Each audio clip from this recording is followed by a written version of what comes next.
At eto na nga mga boss, nagpalagay na nga kami ng crossbar, top load carrier at awning tent.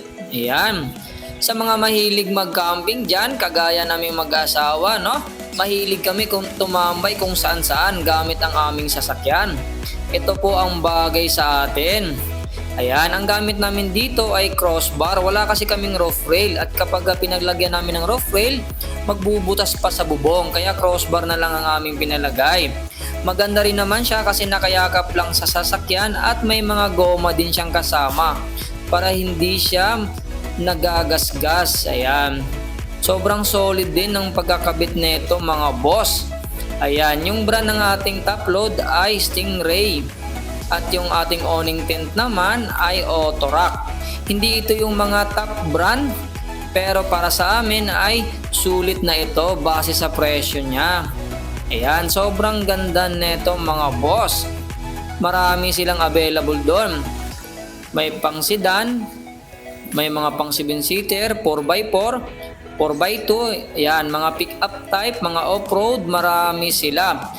Ayan, ilalagay ko na lang mamaya sa description at sa kauli-hulihan ng video yung pinagbilhan ko nito. Ayan, sobrang bait ng may-ari nito mga boss. Solid din talaga ang pagkabit nila. Ayan, ito na yung finished product kapag nabuksan nyo na or na-install na mga boss. Sobrang bilis lang i-install nito. Ilang minuto lang ay tapos na kaagad. Ito nga, ako lang ang mag-isang nag-install nito. Kayang-kaya ko kahit ako lang mag-isa. Kaya nga hindi ko na videohan kung paano ko inilatag kasi walang maghahawak ng ating camera. Ayan, sobrang ganda mga boss. Sulit na ito base sa presyo niya. At saka makapal yung tent niya kaya tingin ko magtatagal din talaga ito. Ayan, pati yung mga poste. Ayan, makapal din talaga. Ayun, sa mga gusto nito, ilalagay ko na lang sa description yung napagbilhan ko nito.